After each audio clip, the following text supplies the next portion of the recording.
It is good to be back in North Carolina. Your Senator Kay Hagan couldn't be here, but I wanted to thank her publicly for the great work she's doing.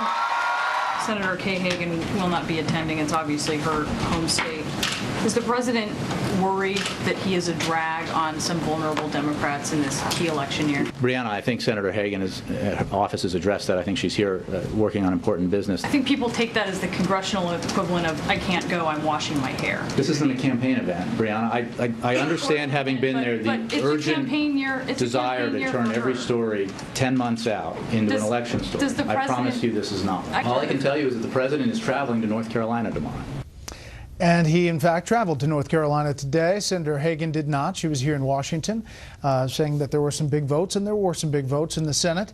But what about this? We're back with the panel. Jonah, Hagan trails 5 potential GOP rivals by a point or 2 in the latest PPP poll. It was a Democratic-leaning poll.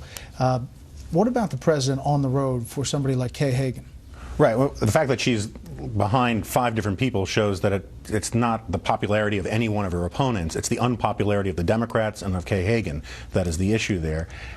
It seems to me it is obvious that Barack Obama is going to be a problem for red state swing district Democrats out there. We know that because of the unpopularity of Obamacare. We know that because of the polls, the fact that the generic ballot flipped and is favoring Republicans in House races. But the thing that's missing in all of this talk, and there's a lot of chatter out there about his coattails, is Barack Obama's never had coattails. In the 2010 elections, he stumped for a lot of Democrats, and it was a historic loss for the Democrats.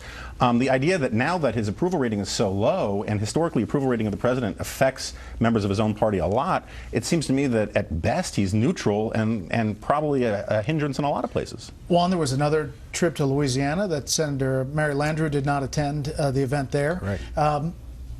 Are these Democrats potentially saying to the White House, hey, could we skip these states? Could we skip these states? Instead Obviously of the not. presidential visit here, why do it? Are you hurting us? No, I don't think they say don't go. What they're saying is, look, there's a tremendous amount. In fact, we saw reports today about the tremendous amount of ads and attacks on Obamacare and on President Obama himself. His numbers are down. The consequence is that if you are in a close contest and you're struggling for independence, I don't think any of these folks are going to get Republicans.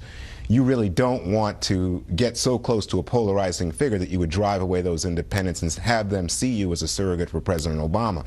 So it's a hard-line political calculus, and the decision is, right now, it might benefit President Obama in terms of his overall strategy of saying, I'm reviving the economy, I'm focused on jobs, but it doesn't benefit a Kay Hagan, it doesn't benefit a Mary Landrieu. New York Times today, Steve, had a big piece about how Democrats are worried about these early ads by groups funded by the Koch brothers about health care and how they're affecting Democrats in these early races. Democrats should be worried about those ads because they're very, very effective. And they're effective because they're using the words of Democrats against them and linking them closely with President Obama on an issue where Democrats are in a distinct minority, Obamacare. They're very effective ads. I think they will continue. We will see those through Election Day. Republicans would be crazy not to harp on that, to make that the center of their campaign against Democrats going through November. You know, one word about President Obama's claim that 2014 is going to be a year of action. I mean, does anybody believe that? Does anybody believe that in Washington 2014 is going to be a year of action? You've got a president who's as unpopular as he's ever been, Democrats who are running away from him, Republicans who feel emboldened, issues that we've failed to resolve in Washington going back years. So you're looking for big things out of the State of the Union. there's nothing's going to happen. I mean, everybody understands that.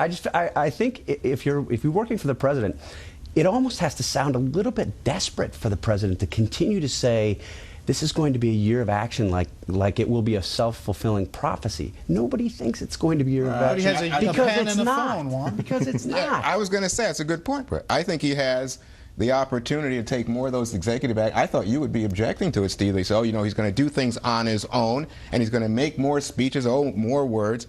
And guess what? I think he's got now more people in position at the cabinet level because of the nuclear option exercised by Democrats in the Senate that allows some of these nominations to go through both for judicial posts and for the agencies. But a lot of things that he wants to do unilaterally, like things like do the global warming, climate change, anti-coal stuff, will hurt Democrats terribly in a lot of these, and a lot of the unilateral stuff he wants to do on Obamacare, including something that people don't talk about enough, the millions of letters are going to go out to people in the small insurance plans that are going to hit people in October, which is just going to be deadly. There'll be a lot to talk about. That's it for the